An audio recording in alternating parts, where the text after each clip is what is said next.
Joe Cracknell, well batted. That was an outstanding display. It was a tricky chase. It looked it certainly after Wednesday's match here, but well, you made light work of it, really. Yeah, we knew going into the game that there might have been a little bit of extra bounce, and we obviously saw the scores in the last game here on Wednesday.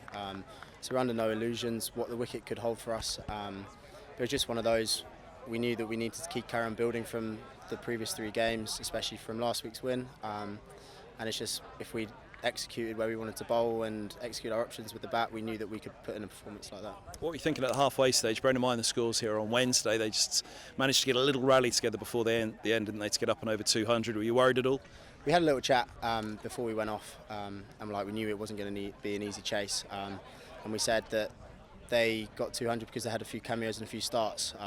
So that's what we wanted to try and avoid having one guy or a couple of guys that saw us through to the end. Unfortunately, I wasn't able to do that, and neither was Robbie, but that partnership I think was crucial in us breaking the back of a chase that could have been tricky if we lost a few more early wickets. Are you given a bit of freedom at the top with Nathan Fernandez in that power play to go out and just play and put the pressure on the bowlers? Yeah, absolutely. We're always encouraged to be positive, but it's about having that nous and that really precision between being positive and reckless, which sometimes I may skirt the boundaries, but actually it's really important to try and throw the first punch and put the opposition bowlers back on a little bit on the back foot to start with.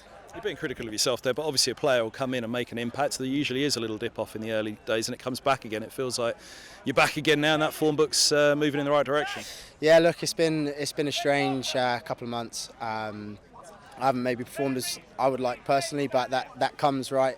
So it's nice to be scoring a few runs and feeling back in some kind of form agaagain. Does it feel different? I mean, that's natural early in a career, isn't it? To have an up and down, it has to happen to all players. Does it feel like you're back at the moment? Does it feel like something's changed? I think personally feel like I have more control with how I think and how I read the game now, whereas you may be a bit naive when you start your career and you have that complete freedom.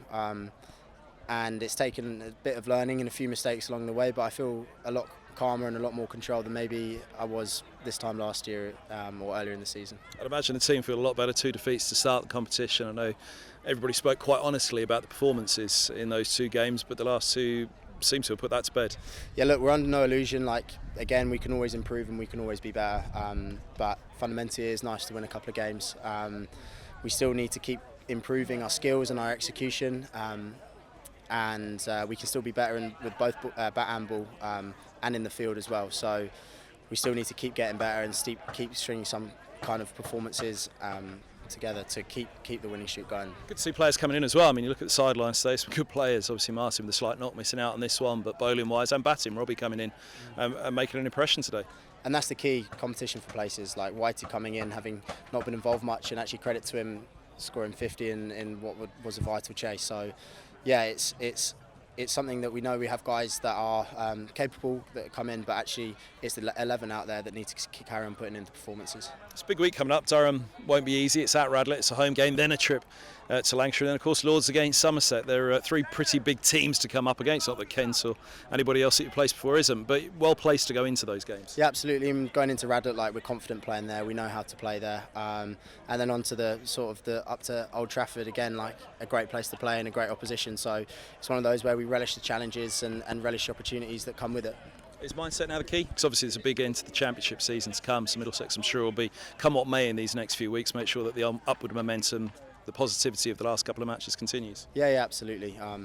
And it's like winning in these games, it definitely carries some sort of momentum into the championship. So that's also an important thing that we're thinking about. But realistically, we're taking every game. It sounds cliche, but we're taking every game as it comes and trying to improve on the previous one and trying to string a whole performance together that we're happy with and that we're content with. But at the moment, we can still keep getting better and still keep improving. Thanks for your time. All about it today. No, pleasure. Thank you.